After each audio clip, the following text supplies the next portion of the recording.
हिमालय किरण। एक दिन सवेरे ही सवेरे आनंद स्वामी ने हरिद्वार के स्नान घाट पर उस युवती को देखा। देखते ही उनके हृदय में एक भीषण टीस की ज्वाला जागृत आई।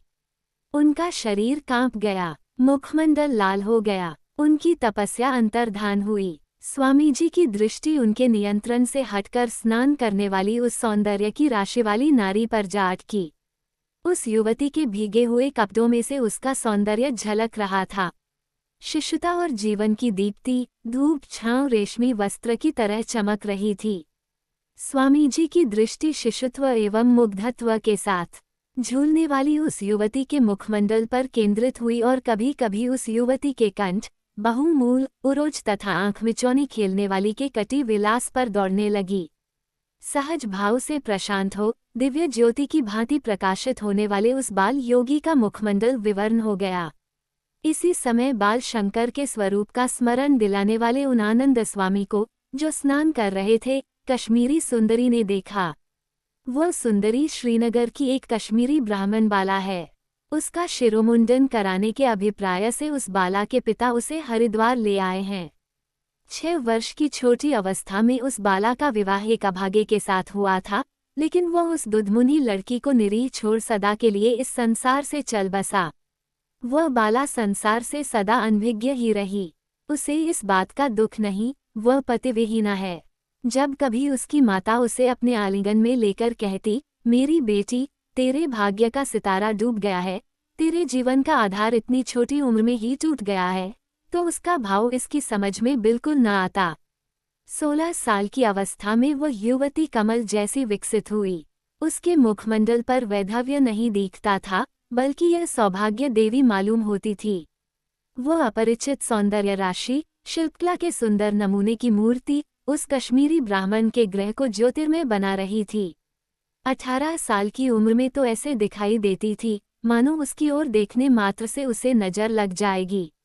उस युवती की फूफी ने कहा, हमारे घर में इस सौंदर्य के रहने से वह अष्टविध पापकृत्यों का आश्रय बन जाएगा। इस बाल विधवा का सिर मुंडवा देना चाहिए। उसकी माता कुलकर रह गई। आनंद स्वामी जी राजमहेंद्री में B.A. पास करके कृष्णा जिले के कलेक्टरेट में 40 रुपया मासिक वेतन पर नियुक्त हुए। 25 वर्ष की उम्र तक रेवेन्यू इंस्पेक्टरी करते भीमवरम में निवास कर रहे थे। उस समय का उनका नाम रामचंद्र राव था। वे एक कुलीन घराने में पैदा हुए थे। उनका विवाह भी एक सुसंपन्न घर की युवती से हुआ था।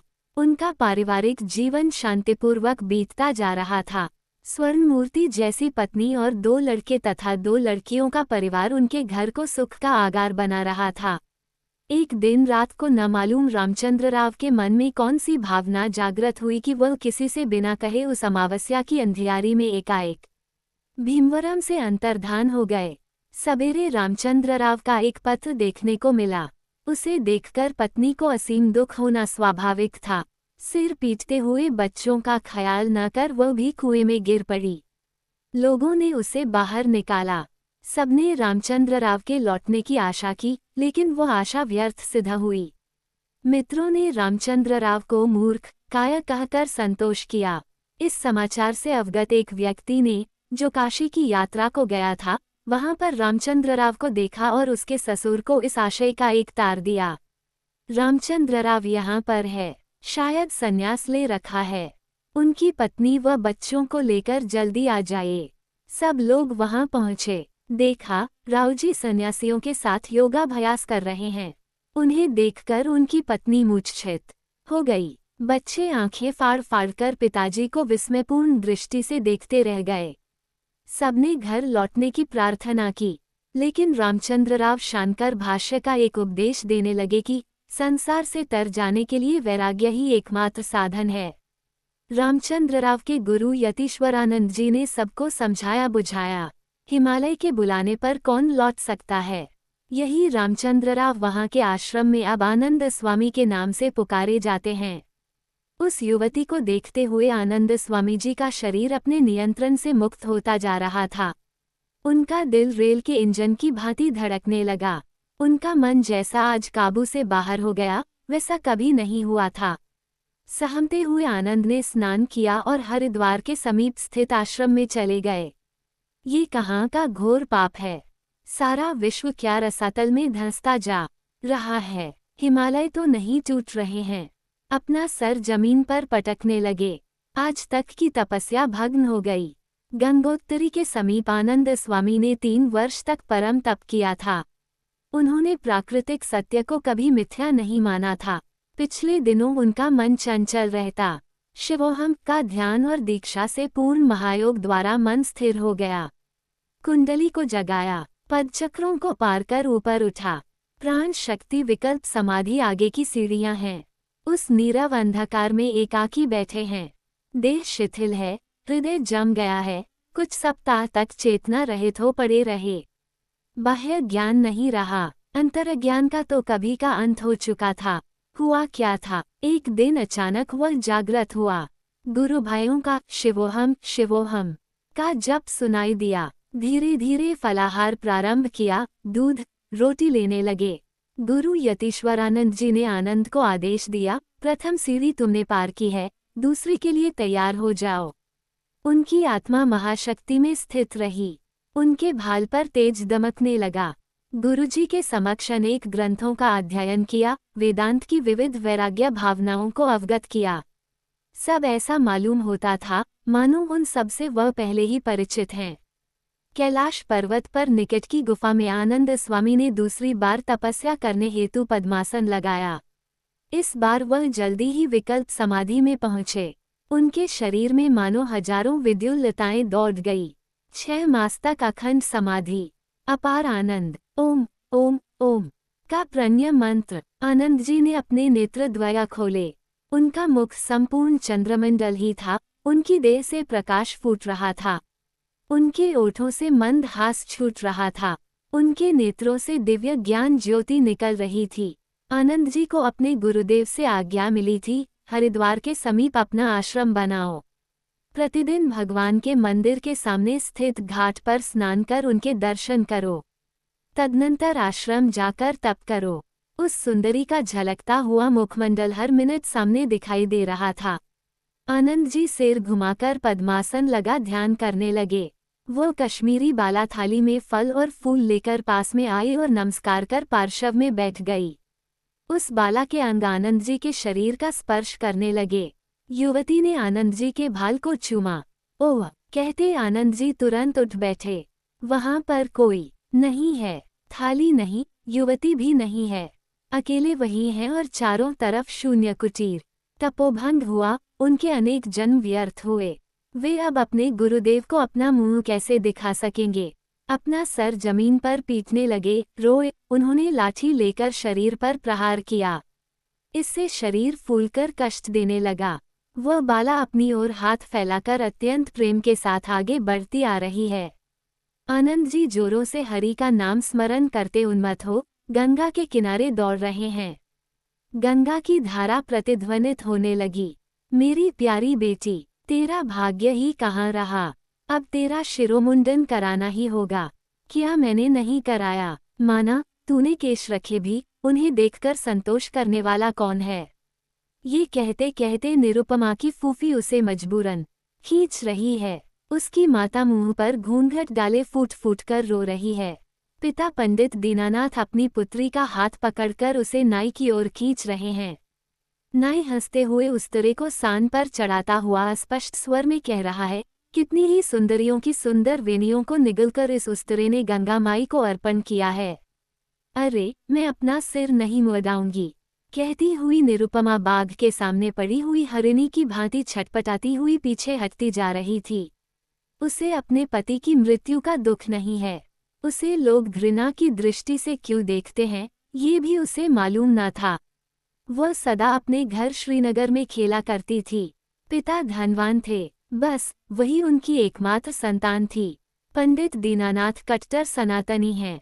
अपने आंसुओं को रोकते कोप का अभिनय करते अपनी पुत्री निरुपमा की दोनों भुजाओं को पकड़े जबरदस्ती उसे नाई के पास बैठाना ही चाहते थे कि वह युवती, स्वामी जी मेरी रक्षा कीजिए कहकर नीचे गिर पड़ी। गंगा के तट पर उन्मत्त की तरह दौड़ने वाले आनंद स्वामी उस समय वहां पहुंचे।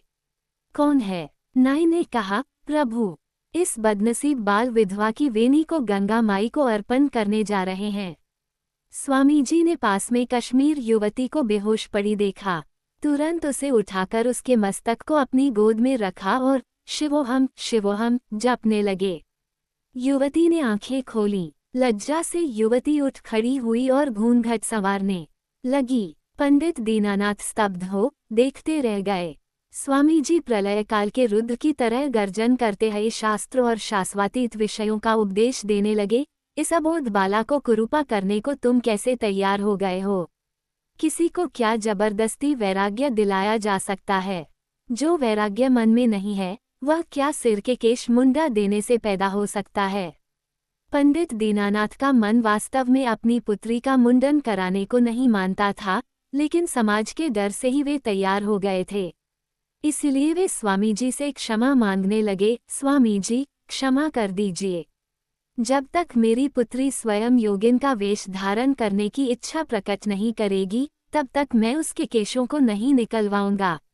लेकिन आप जैसे ऋषियों के उपदेशामृत पाकर हमारा परिवार धन्य हो जाएगा। आनंद जी का हृदय तूफान के समय के महासमुद्र सा हो गया। क्या विश्वामित्र का तपोभंग नहीं हुआ था? वह तात्कालिक राव था। उसका अंत उस सुंदर कांता परिश्वंग से ही हुआ था। वह क्या महापाप नहीं है?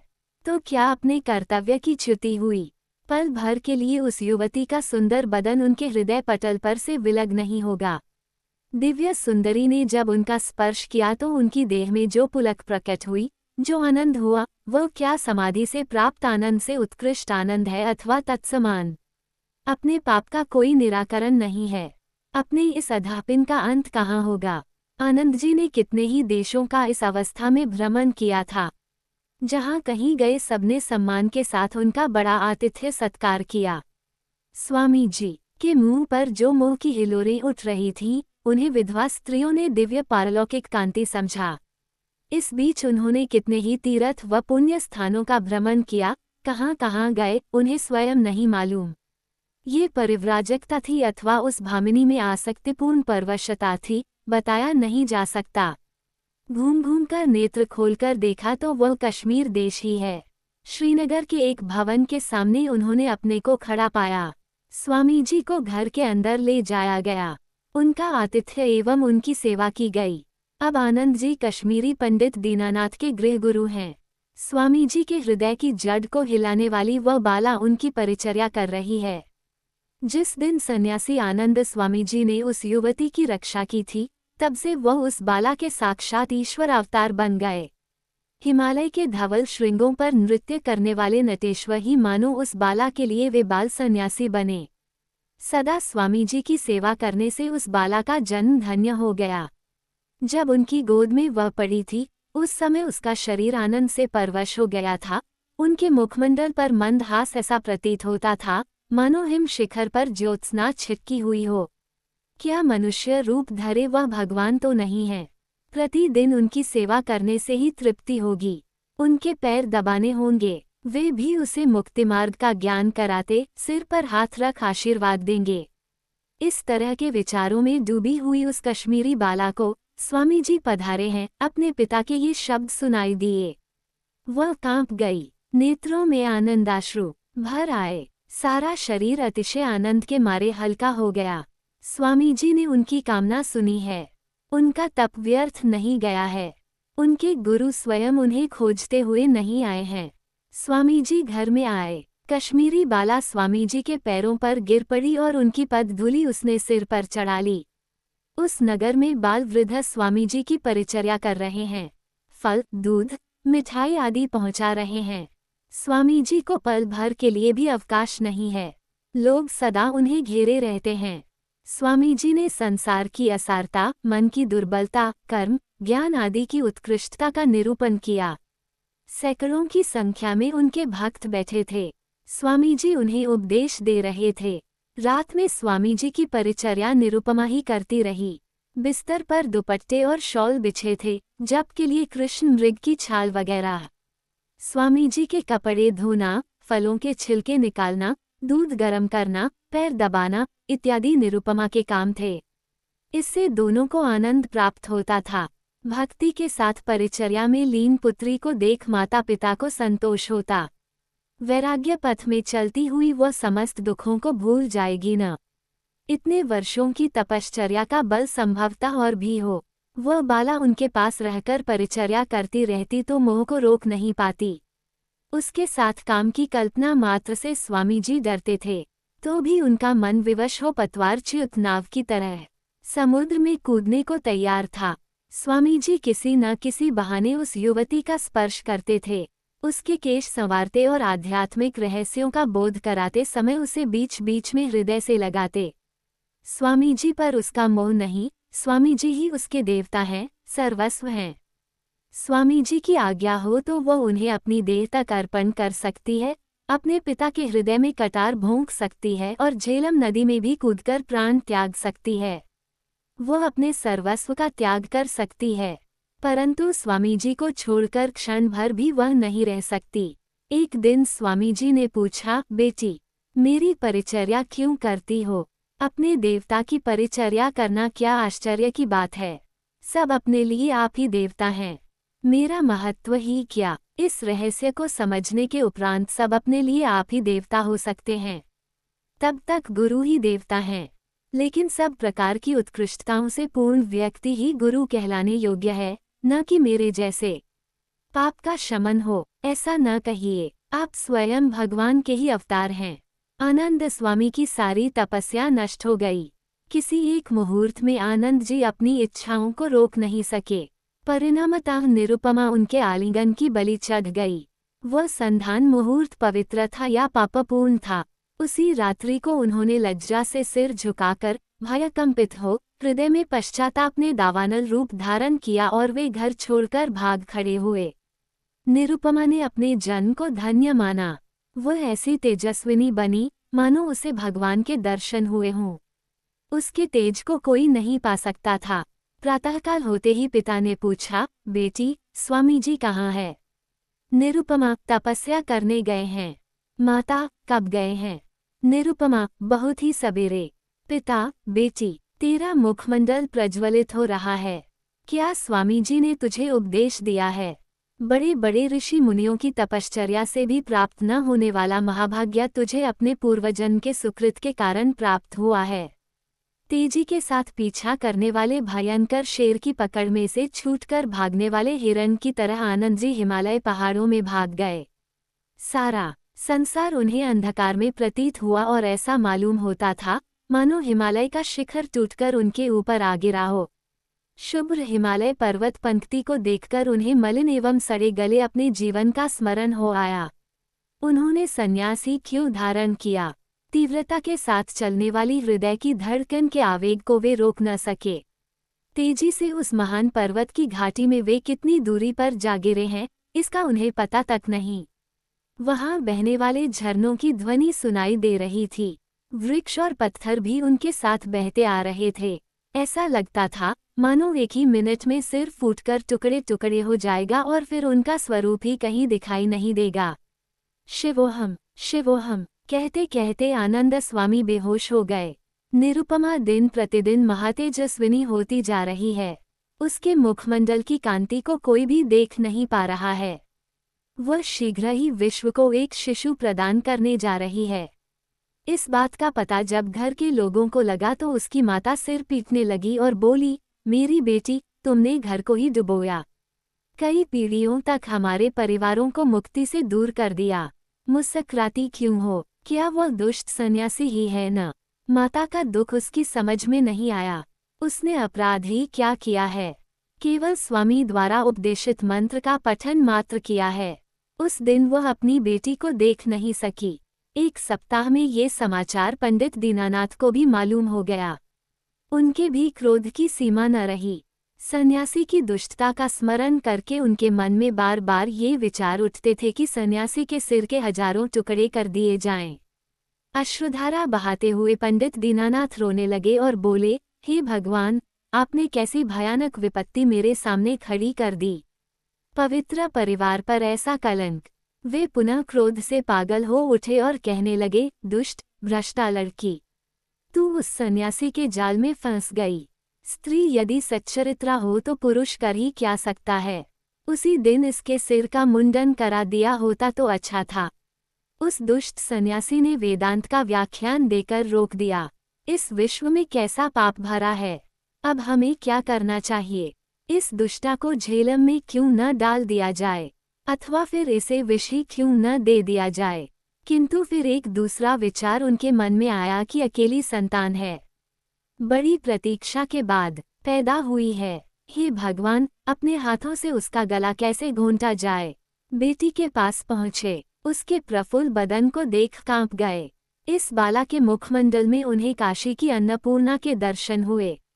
बेटी, तुमने ये कर्म किया। उनकी पत्नी ने शायद गलत समझा हो। बेटी क्या कर रही हो। स्वामी द्वारा उपदेशित मंत्र दिया होगा। स्वामी जी तो स्वयं भगवान के अवतार हैं। नहीं, तुम समझती नहीं।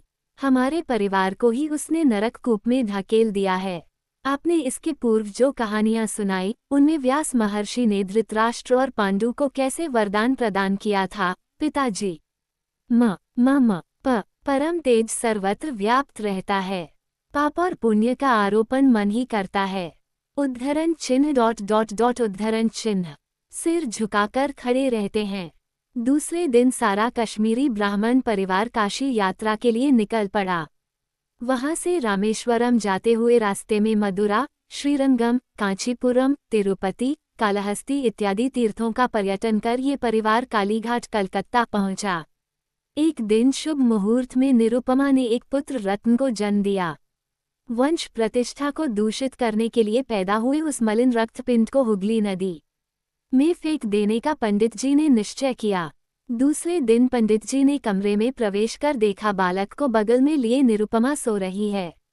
वह बालक महान तेज से प्रकाशमान है। किसी अज्ञात वाणी ने गंभीर स्वर से उनके कानों में शब्द गुंजा दिए, पागल ब्राह्मण, तुम्हारे कोई संतान नहीं है। भगवान ने इस बालक को तुम्हें प्रदान किया है। इस वाणी को सुनकर पंडित जी चौंक पड़े और सोचने लगे, लोग क्या कहेंगे, समाज में बदनामी होगी सो अलग। ऐसी हालत में अपना मुंह कैसे दिखाया जाए। तब फिर क्या कोमल फल जैसे इस शिशु का अंत कर दिया जाए। ये तो उससे न होगा। वो कसाई नहीं। पंडित जी ने विचार किया कि यदि किसी को पालने के लिए दे दिया जाए तो, पर इस कलंक को लेगा कौन। उन्हें ही पालना होगा। यदि यह कहा जाए कि किसी के बच्चे को पालने को लाए हैं, तो लोग क्या कहेंगे। लोगों को ये कहकर समझाया जा सकता है, ये तो अनाथ बालक है। स्वामी जी को जब होश आया तो उन्होंने अपने को उस घाटी की झाड़ियों में लटकते पाया। उस झाड़ी ने उनके प्राण बचाए। सारा शरीर दर्द कर रहा है, सिर फटा जा रहा है, वो हिल डुल नहीं सकते हैं। झाड़ियों की शाखाओं ने उन्हें झुलाया। नीचे गहराई में बहने वाली नदी अपनी कलकल ध्वनि संगीत से उनकी पीड़ा दूर कर रही है। बड़े प्रयत्न के उपरांत स्वामी जी झाड़ी से बाहर आए, परंतु ऊपर भी चढ़ नहीं सकते और नीचे भी नहीं जा सकते। ऐसा क्यों? क्या भगवान ने उनको कैद में तो नहीं डाल दिया? कुछ भी हो, उन्हें डर ही क्या है। अंत हो जाए तो और भी उत्तम है। पद्मासन लगाकर घोर तपस्या की। श्रीनगर में कश्मीरी पंडित दीनानाथ का पालित शिशु उनके महल में बालकृष्ण की भांति बढ़ रहा है। निरुपमा देवी योगिनी हो गई हैं और उन्होंने अपना सिर मुंडा लिया है। बंधु बांधव सभी दीनानाथ जी को कलकत्ते में प्राप्त ब्राह्मण बालक को देख आश्चर्यचकित हो रहे हैं। कुछ लोगों को बालक के रूप को देखकर संदेह हुआ, परंतु दिव्य स्वरूप तपस्विनी की भांति दिखाई देने वाली निरुपमा देवी को देखकर उन्हें डर हुआ और दीनानाथ पंडित के कथन पर सबने विश्वास कर लिया। निरुपमा देवी तपस्या में लीन हो गई हैं। स्वामी जी का उपदेशित वह मंत्र ही उनका परम मार्ग है। उसे अपने पुत्र पर ममता नहीं है। दोपहर के समय पास पड़ोस की औरतें पालकी से, नाव से और कुछ पैदल आती और निरुपमा देवी द्वारा भगवद गीता के रहस्यों को सुनकर फूल उठती। कुछ समय के उपरांत आनंद स्वामी जी हिमालय से उतर आए और काशी में रहने लगे। सिर में जटाजूट, लंबी भव्य दाढ़ी और मूछें बड़ी हुई हैं। वस्त्र फटे हुए हैं। सीधे जाकर आनंद जी अपने गुरु यतीश्वरानंद जी के पैरों पर पड़े। वे महानुभाव मुस्कुराए और आशीर्वाद देते हुए बोले, वत्स, तुम्हें जो अनुभव प्राप्त हुआ वह पराशक्ति का चिद्विलास है। गिरकर उठे हो, पापी जगत को आंखें भरकर देख लिया, प्रारब्ध विच्छिन्न हो गया है। हिमालय का गौरीशंकर शिखर तुम्हारा साधना पीठ होगा। 2 मास के उपरांत एक दिन प्रातःकाल पंडित दीनानाथ जप कर रहे थे। उस समय आनंद जी आए और उनके सामने खड़े हो गए। पंडित जी ने आंखें खोलकर देखा, पहले पहचान नहीं पाए। कैलाश पर्वत पर विहार करने वाले देवताओं में से कोई एक देवता समझा। आंखें मलकर देखा और कपित कंठ से मंत्रोच्चार प्रारंभ किया। आनंद स्वामी जी ने पूछा, पंडित जी कुशल है? दीनानाथ जी ने उस स्वर को पल भर में ही पहचान लिया, स्वामी जी। हाँ, हिमालय से चलकर काशी में गुरुजी के दर्शन किए और पुनः हिमालय में जाने के पूर्व आपके दर्शन करने यहाँ चला आया हूँ। पहले तो पंडित जी को आश्चर्य हुआ, पर अब क्रोध ने उस स्थान को ले लिया। उन्होंने गरज कर पूछा, मेरी पुत्री के लिए तो नहीं आए? पंडित जी, ईश्वर हम सबकी रक्षा करें। मैंने महान पाप किया और उसका फल भी भोगा, महापाप किया और उसका फल भोगा। तुमने उसका फल ही कहाँ भोगा? तुम सन्यासी हो, छह दुष्ट, क्या तुम आदमी भी हो? मेरे सामने से हट जाओ, वरना तुम्हारा सिर फोड़ दूंगा। स्वामी जी मुस्कुराते रहे और थोड़ी देर बाद बोले, पंडित जी, मैंने तुम्हारे प्रति जो घोर अपराध किया है, उसके लिए किसी भी प्रकार की सजा तुम दे सकते हो। तुम अपना वांछित दंड देकर मुझे पाप से मुक्त करो। 6 दुष्ट, मेरे घर से चले जाओ, तुम्हारे सिर के टुकड़े टुकड़े कर दूंगा। महारौद्र रूप धारण कर बगल में पड़ी लाठी को लेकर दीनानाथ जी स्वामी जी पर टूट पड़े। स्वामी जी ने सिर झुकाया। पंडित दीनानाथ को ऐसा लगा मानो उनके पैरों को किसी ने पकड़ लिया हो। सिर झुकाकर देखा कि उनके दौहित्र पालित पुत्र ने ठुमक ठुमक चाल से आकर और दादा दादा कहते हुए हाथ फैला दिए हैं। पति के क्रोधपूर्ण वचनों को सुनकर रसोई से उनकी पत्नी वहां आई और निरुपमा देवी अपनी तपस्या समाप्त कर पिताजी के पास उपस्थित हुई। स्वामी जी आंख बंद कर सिर झुकाए वहीं पर खड़े रहे। वे वहीं समाधि में तन्मय हो गए। उनके मुखमंडल से सहस्र ज्योतियां फूट रही थीं। वहां पर खड़े समस्त लोगों को कोई दिव्य संगीत की श्रुति सुनाई दी। अपने गुरुदेव, अपने स्वामी को देख निरुपमा का शरीर पुलकित हो उठा और अपने को भूलकर वह सीधे जाकर स्वामी जी के पैरों पर गिर पड़ी। निरुपमा की माता ने अपना घूंघट संवारा और सिर झुकाकर स्वामी जी को नमस्कार किया। स्वामी जी के शरीर से कोई ज्योति निकलकर चतुर्दिक फैल गई। पंडित दीनानाथ के हाथों से लाठी छूटकर नीचे गिर पड़ी। उनके पैर लड़खड़ाने लगे। प्रभु क्षमा कीजिए, कहते कहते वे जमीन पर गिर पड़े और मूर्छित हो गए। आनंद स्वामी जी उस महान आनंद समाधि में खड़े ही रह गए। हिमाच्छादित श्रृंग, उन्नत पर्वत पंक्तियां, नंदन वन की समता करने वाली घाटियां, सुगंधी को फैलाने वाली चित्र विचित्र पुष्पलताएं, वृक्ष समूह, निर्मल नीलाकाश, विभिन्न प्रकार के रंग, उन सब ने मिलकर वातावरण में एक प्रकार का वैचित्र्य पैदा कर दिया था। आनंद स्वामी उस देव पर्वत में घुसते जा रहे हैं। हेमंत का वह पवित्र दिन परम निर्मल होकर प्रज्वलित हो रहा है। परमेश्वर स्वरूप को प्राप्त यह महापर्वत पंक्ति जगत की तपोभूमि है। समस्त धर्मावलंबियों को यहाँ पर मुमुक्षु मुक्ति पाने के इच्छुक होना पड़ेगा। हे पर्वतेश्वर, तेरी किरण विश्व के हृदय को अपनी अनुपम कांति से पूर्ण कर पुलकित कर रही है। शिवोहम शिवोहम कहते आनंद स्वामी जी उन अगम्य पर्वत पंक्तियों में घुसते जा रहे हैं।